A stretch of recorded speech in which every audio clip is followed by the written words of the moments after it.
It's good enough? Okay. Jim McAlister, you have a problem. You're a multi-talented young man who track and football, and you've been doing very well in track. Let's talk about track first of all. Your broad jumping, or your long jumping as they call it now, has been sensational. Yes, well, I'm pleased with it. I didn't think it would come this early in the year, whereas I've learned a lot since I came here. But I don't think that I'm going to go downhill. I'm hoping that I don't go downhill. I'm hoping that I can keep on in track as long as possible.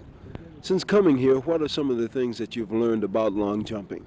Well, to start off, I've learned to leave the board correctly at a more vertical position, and I've learned to do arm circles, which I never knew how to do in this thing they call the hitch kick. That's what I've learned here so far. And this propels you a little further?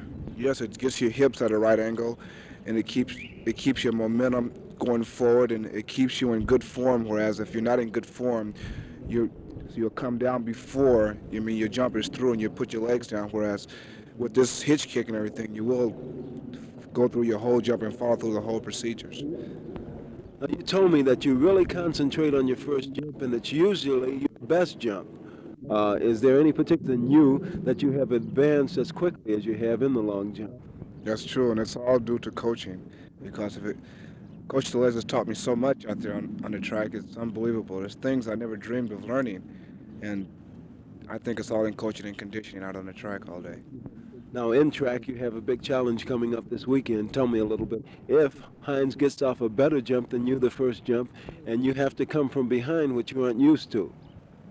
Well, I came from behind before once in high school to win the long jump. Is that well, the reason why I came, what happened, I was fouling in high school, and now I'm not doing that much fouling. So I figured, Track, everything is going along very well, but football practice, spring football practice starts next Wednesday for UCLA. How are you going to handle the two sports? Let's do that once more. Do you feel that you'll be able to get your muscles to react to football and track, two totally different sports? I don't know, it remains to be seen.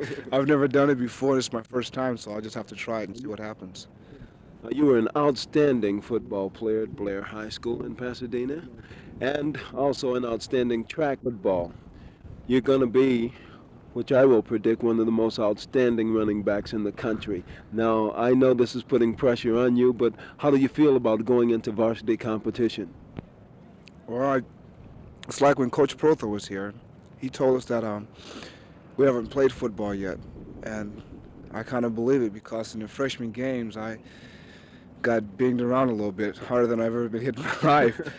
And I don't know. As far as coming up to varsity competition, it's going to be hard. It's going to be something brand new, But I'm just going to do my best. That's all I can do.